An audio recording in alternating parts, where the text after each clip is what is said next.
بین این دوتا گلوله چه فرقیه؟ بیبی این استفاده شده، اما این یکی فکر نکنم. همین؟ اگه اورنگ می بود اونم همین جوابو میداد. واسه همین من از جوابت خوشحال نشدم. اورنگ بی فکر بود، اصلا پسر عاقلی نبود، واسه همین کشته شد. اما من میخوام تو از اورنگ جلوتر بزنی. مردم از اسلحت نه، از خودت بترسن.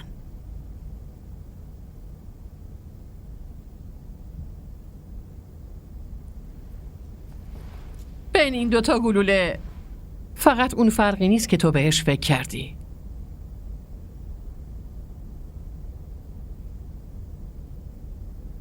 این اون گلوله‌ایه که توسطش مردم جونشون رو از دست میدن. اما این گلوله ترس رو تموم میکنه. این گلوله زمانی ارزش داره که حتما داخلی اسلحه باشه. یه بار از اسلحه بیرون بیاد، حتی اگه قلبی رو هم بشکافه قابلیتش تموم میشه و تو باید این کار رو انجام بدی. شلیک نکن پسرم، بلکه بترسون. شاهزیب خونه رشاد رفته بود.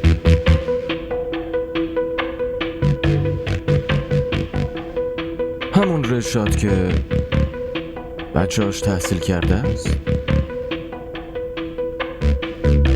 آره، همون رشاد.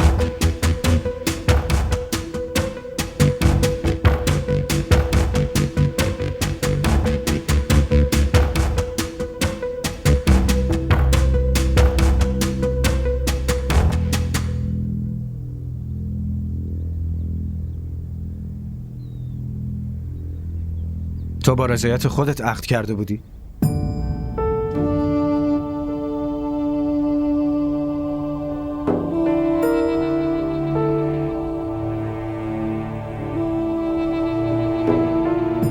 سوال سختی نپرسیدم که نتونی جوابشو بگی بهم.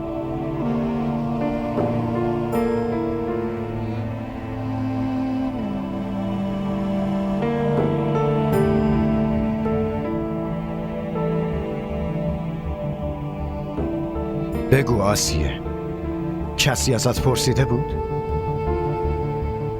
نه خیر، نه. تا وقتی که توی عقد رضایت خود دختر نباشه اون عقد درست نیست. این تصمیمی که شورا برای تو گرفته همونطوری که حیوونا رو میگیرن و قربونی میکنن تو رو هم قربونی میکنن، میفهمی؟ اگه کسی یادش نیست تو یه انسانی، حداقل خودت باید یادت باشه که یه انسانی و یه انسان دارای اختیار و اراده است.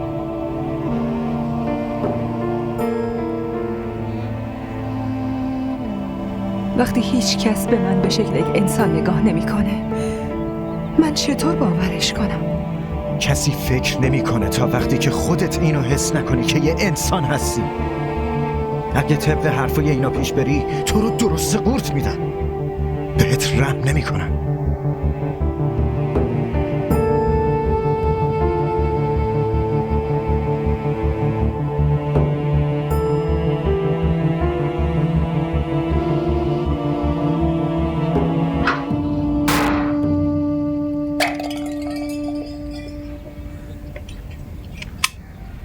شما حق ندارین اینطوری وارد خونم بشین. آرومم آروم.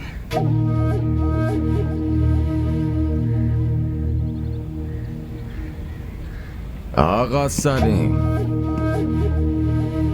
وقتی کسی رو میشه با زبون خوش بهش چیزی رو فهموند، پس چه نیازیه که از اسلحه استفاده بکنی؟ ها؟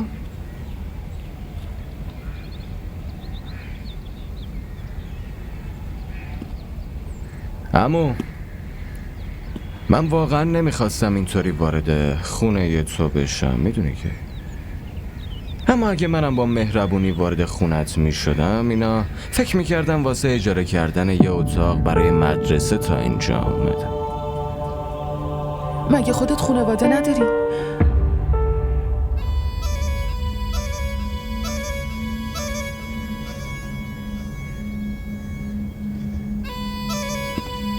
آقا ببخشید. آقا ببخشید. ببخشید آقا، دیگه تکرار نمیشه، قول میدم. گم شو.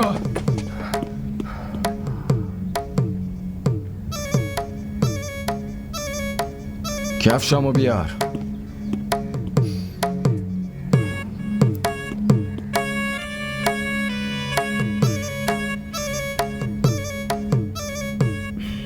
عمو، میدونی موضوع چیه؟ واسه به دست آوردن آبرو همه ی عمرتو باید بدی، اما واسه از دست دادن آبروت فقط 2 دقیقه لازم داری. چرا الکی درگیر میشی آخه؟ میتونی بری شهر و برای اینا یه خواستگار پیدا کن، با آبرو بفرستیشون خونه شوهر. سلیم؟ بله آقا. بهتر از عمو بپرسی که کراچی میره یا لاهور. برای رفتنشون یه بلیت بگیر. من فردا با شادی. تا طلوع خورشید فردا وقت داری. اگه تا قبل طلوع خورشید از اینجا نرفتی، پس فردا نیام بپرسم چرا نرفتی. شاید واسه ابراز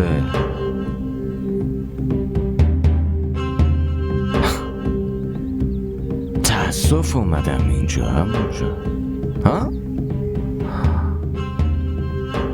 بعدش نگی چرا در حقم ظلم کردی و از این چیزا.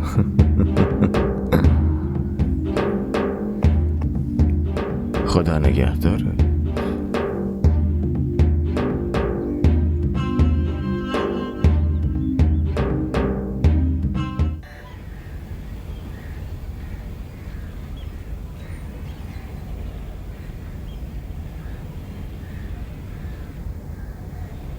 هنوزم قهری؟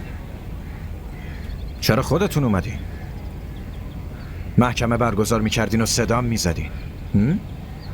یا واسه قهر کردنم تنبیه هم میکردین؟ یالا پاشو بریم با هم زیارتگاه.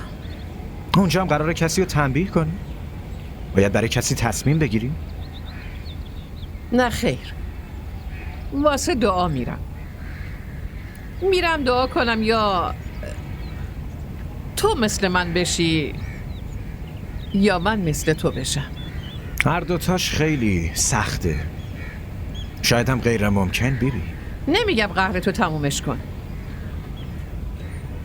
میگم پاشو بریم زیارتگاه، مامان تو همراهی کن.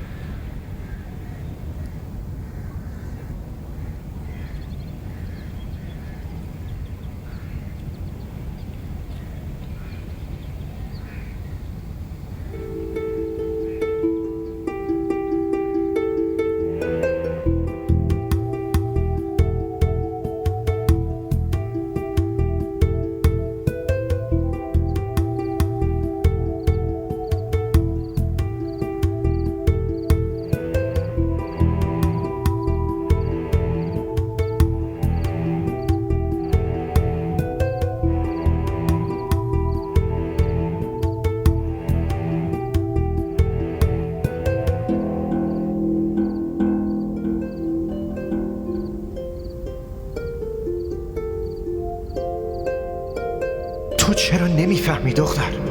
من برات دلسوزی نمی کنم آسیه، من فقط دوستت دارم، همین.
اینجا نیست، خواهش میکنم، کسی نیست.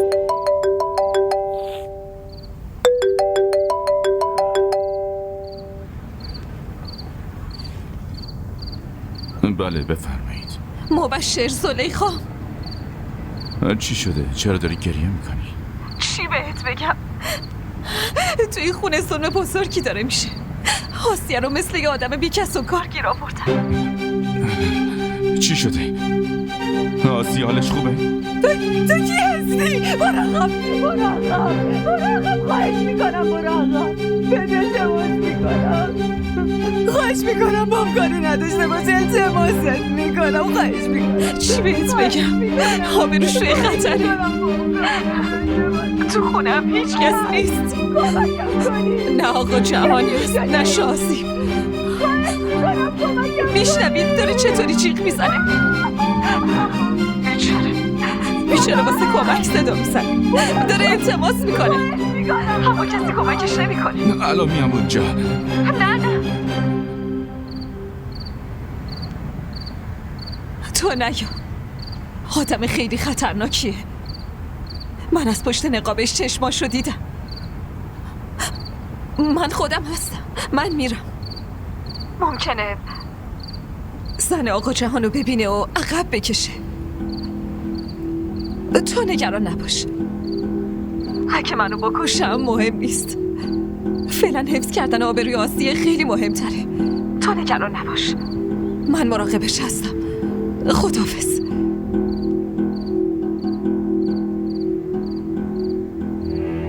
کسی اینجا هست؟ کمکم کنی. کسی نیست. برو آقا، خواهش میکنم، برو آقا، کمک، التماست میکنم، برو آقا، کسی نیست.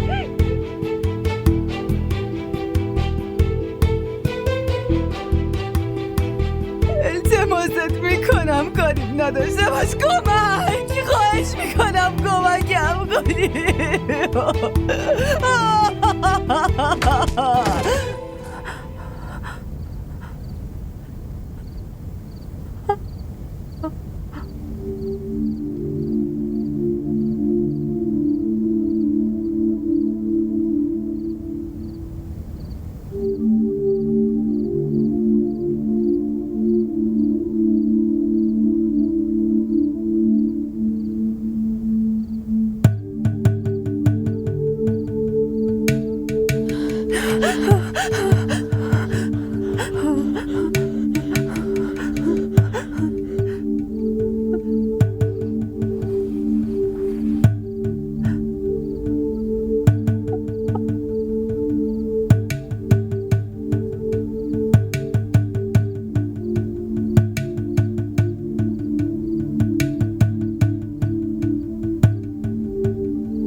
هنوز صورتشو ندیدن.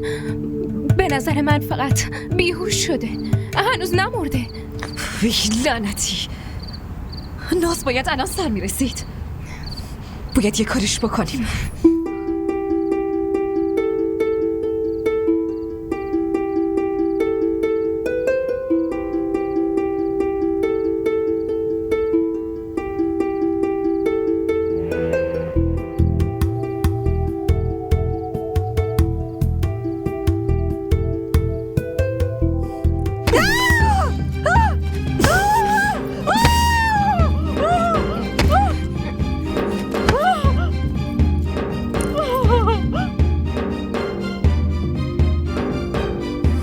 اینطور آدما به هیچ عنوان نباید زنده بمونن.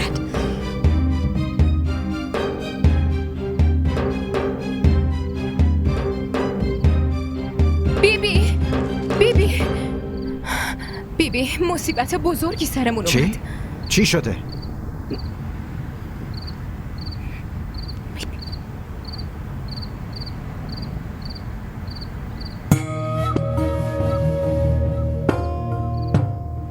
گفتم چی شده؟ یه چیزی بگو، منم باید بفهمم چه خبره.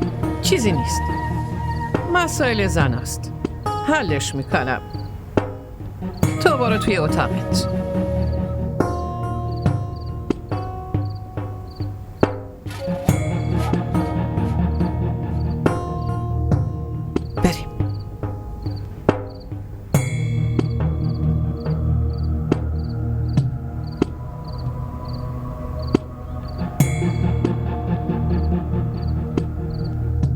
چطور این اتفاق افتاد؟ چرا از اون میپرسی؟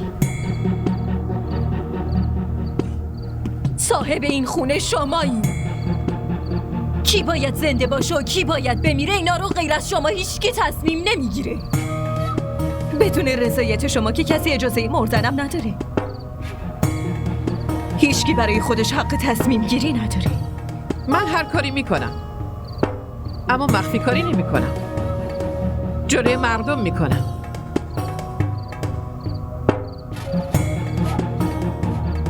جهان، بله بیبی. اینو دفنش کن همونجا.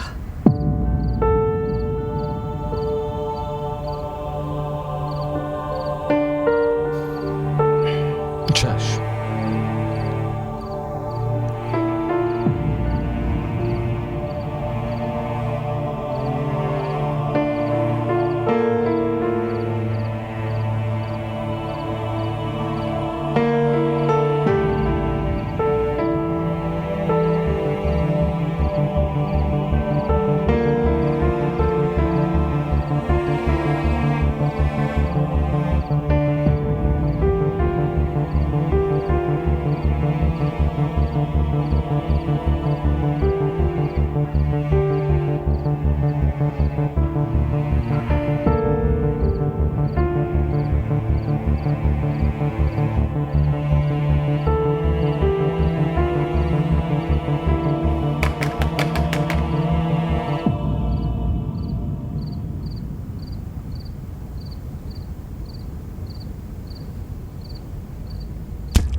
عجله کنین، زود باشین، داره صبح میشه.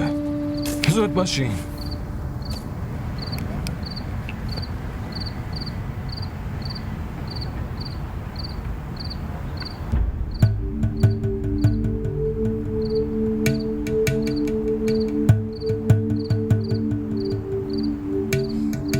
اتفاقی افتاده؟ نه اصلا. امشب شام زیاد خورده بودم، یه خورده سنگین شده بودم. گفتم یه ذره راه برم. چه اینطور؟ یالا برو برگرد خونه، برو.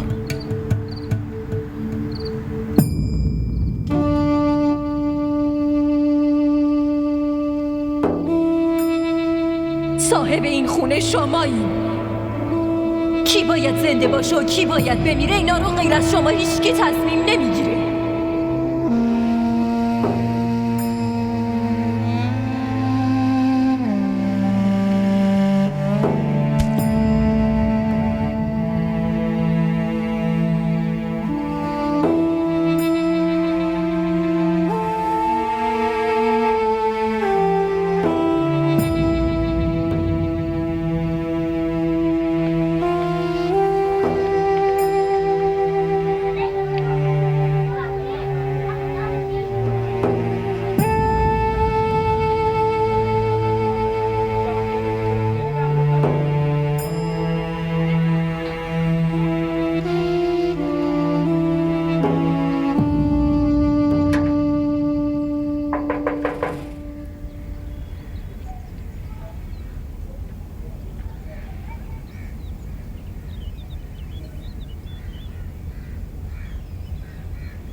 بله. سلام علیکم. علیکم السلام. شما خبر دارین که همسایه روبرویتون کجا رفتن؟ اونا که دیشب جمع کردن و رفتن. چی؟ از اینجا اسباب کشی کردن؟ بله. نگفتن کجا میرن؟ اینو که به همون نگفتن، ولی فقط وسایل مهمشون رو بردن. که اینطور؟ باشه، ممنونم.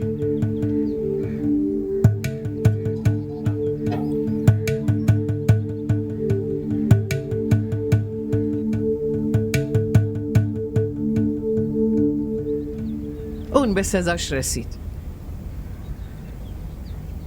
اگه زلیخا دیشب اونو نمی‌کشت،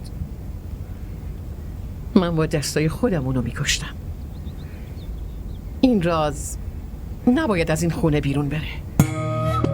بله ببین. حالا برو قلیونو تازه کن.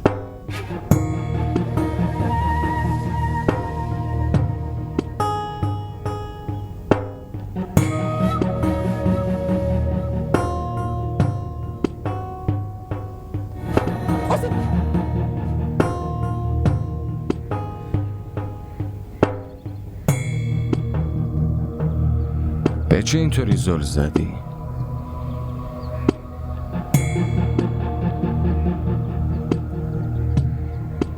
میخوام ببینم وقتی که کسی با رازش دفن شده قبرش چطور به نظر میاد؟ واسه همین به چیزی نگفتم. تو همیشه به بقیه فکر میکنی.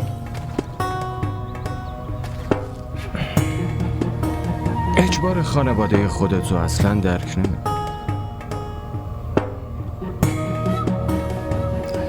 آدمای قدرتمند هیچ اجباری ندارن داداش.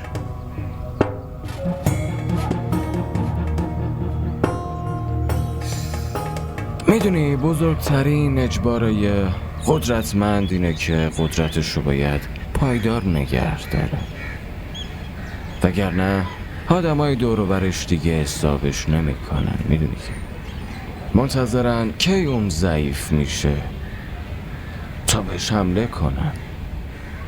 فهمیدی؟ همونطور که گرگ منتظر شکار تومشه. واسه همین تومه نباید این فرصت رو بهش بده که اون بهش حمله کنه. پس نباید همچین فرصتی رو برای کسی فراهم کرد. گرچه که هر کاری که شده خیلی بد شده، اما شاهزی هر چی که شده بذار اینجا دفع بشه، وگرنه خانوادمون سر زبون بقیه میفته. منظورم رو گرفتی؟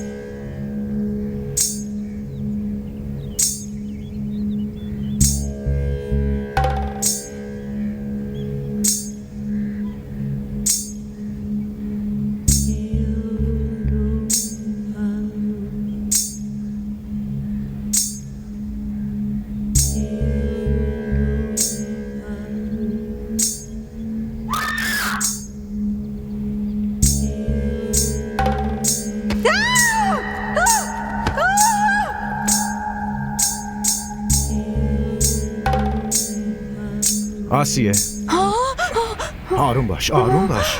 ببین منم. نفس بکش، نفس بکش. میخوای برات آب بیارم؟ مطمئنی نمیخوای؟ خب به هم بگو دیشب چه اتفاقی افتاد؟ هر چی شده برام تعریف کن.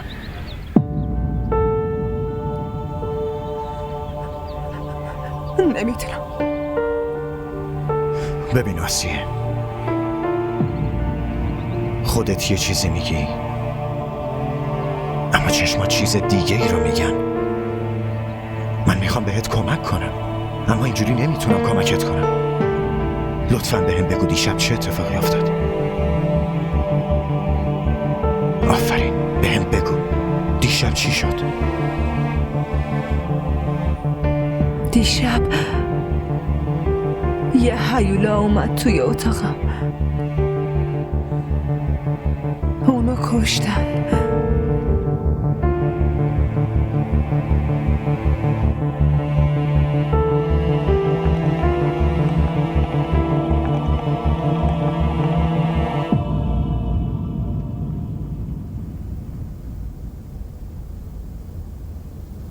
حرف بزن. اگه دهن تو باز کردی پس یادت باشه تو و خانوادت رو زنده زنده دفن میکنم و از بین میبرم. چرا حرف نمیزنی؟ کی اون نگهبان اونجا برده بود؟ بیبی من نمیدونم.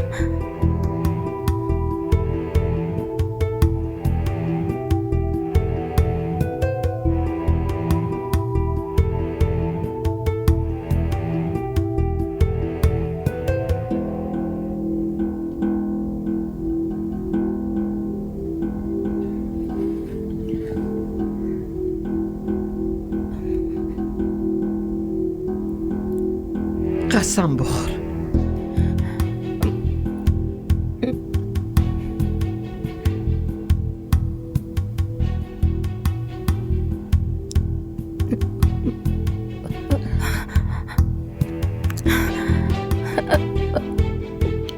قسم میخورم.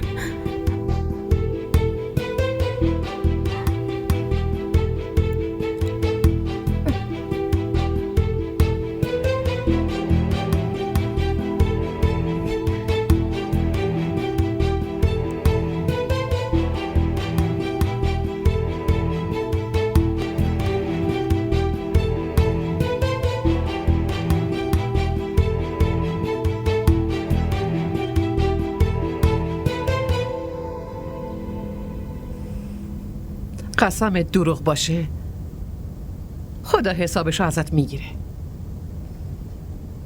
اما قبل از اون من برات حکم صادر میکنم.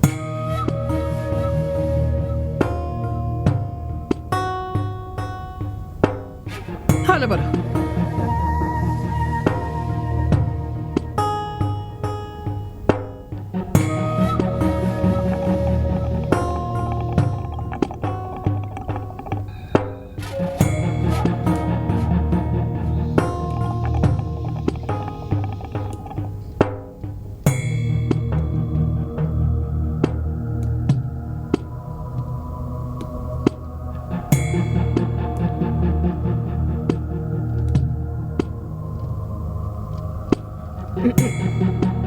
خانم آفرین دختر. من همه چی شنیدم. بیا اینجا.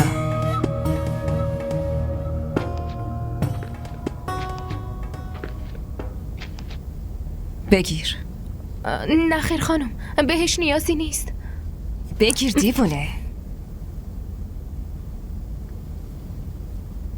واسه خودت لباس قشنگ بخر. من کاری میکنم با غلام رسول ازدواج کنی.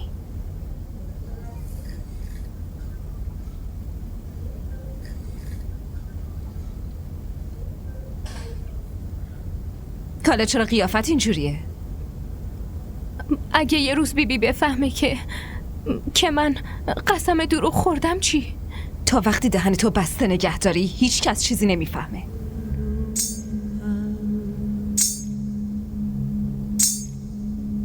حالا برو ببین اون آسیه منفور داره چه غلطی میکنه. چشم.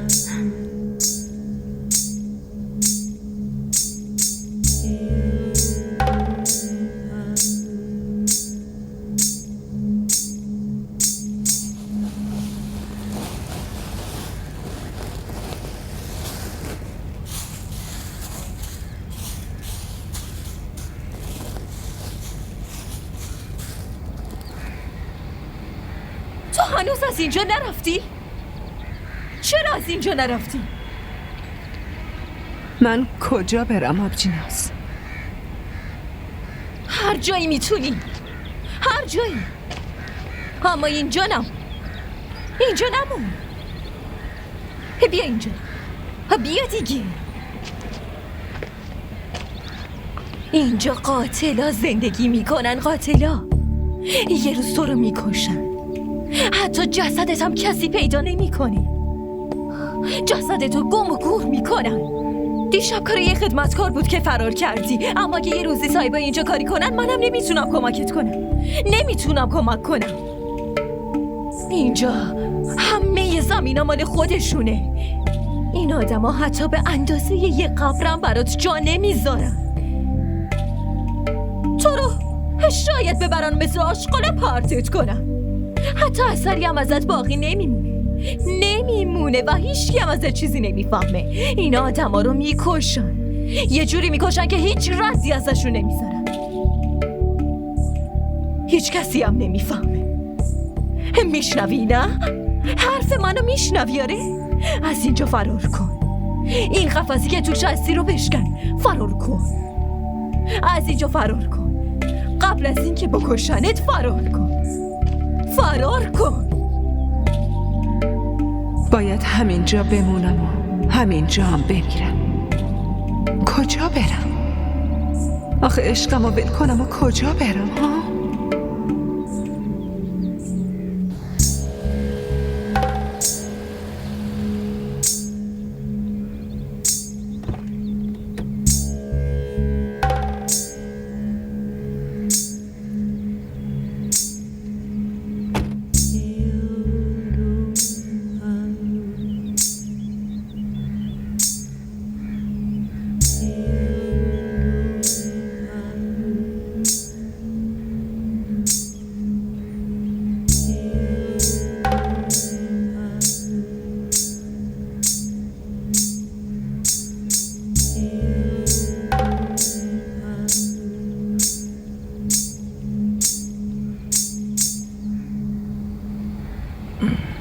شاه نواز، تو اسم خودتو عوض کن. وفادار. وفادار خالص. نه خیر آقا، من که غلام شما. غلام؟ نه خیر، تو رفیقمی. همون رفیقی که میدونم. آقا رفیقتونم، اما رفیقی که پولکی هستش.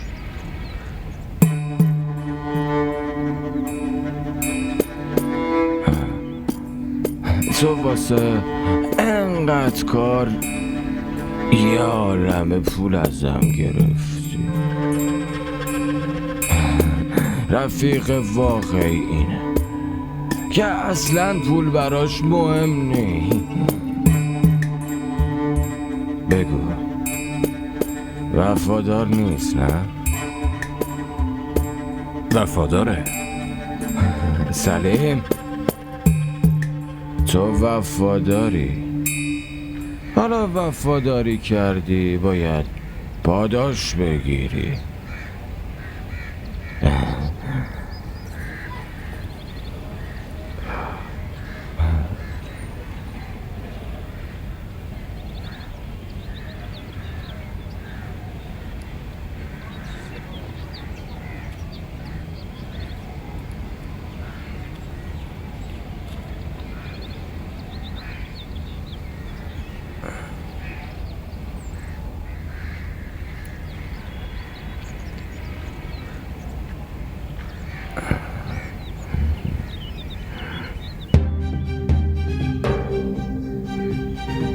وفاداری نه؟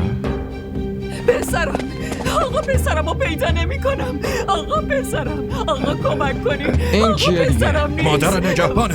پسرم نیست. خب چرا گریه میکنه؟ میکنم آقا. این آدما میگن که پسرم نگهبان این خونه نیست، اما همسایه ها میگن که اون توی این خونه وارد شده اما دوباره بیرون نیومده. ساکت باش. آقا بهم کمک کنی. آقا بهم کمک کمک کنین پسرم رو پیدا کنم. پسرم نگهبان همین خونه بوده. آقا کمکم کنین. برو رسیدگی پسرم رو کن. به برگردونین. چشم آقا. گوش کن. وفادار میمونی. بله. برو.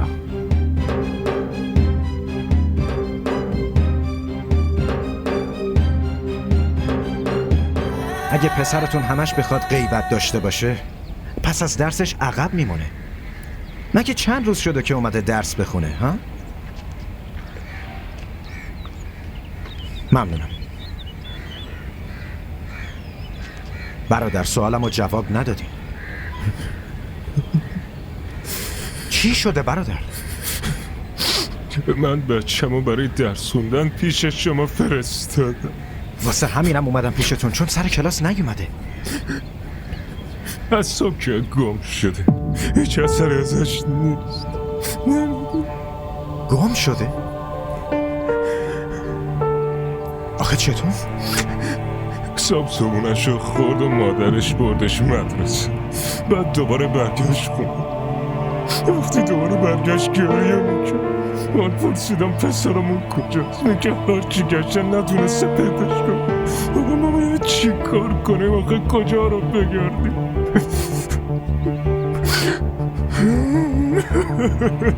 برادر آروم باشین و گریه نکنین. ببینم شما ازش عکسی دارین.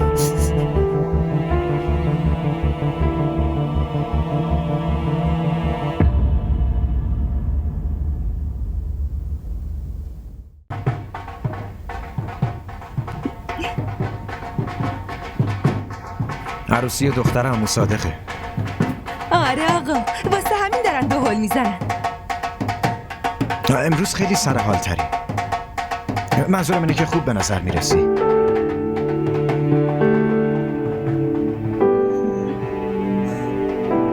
ولی من امروز آشفتم.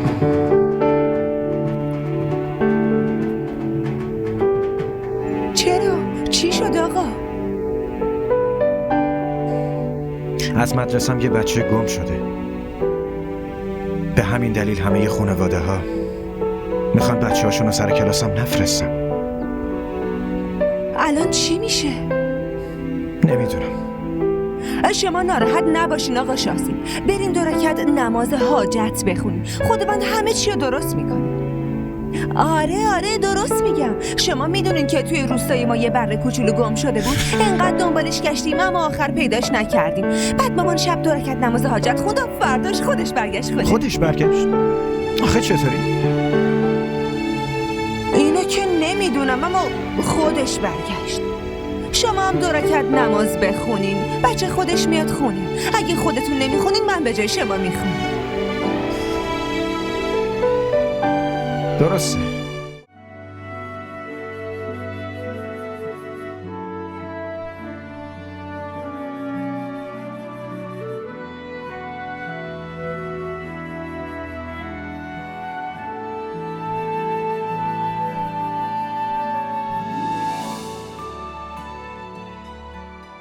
DDTV ارائه کننده بزرگترین سریال های درامای ترکی، کره‌ای، پاکستانی دوبله شده به فارسی می باشد. لطفاً سابسکرایب کنید و عضوی از خانواده ما شوید.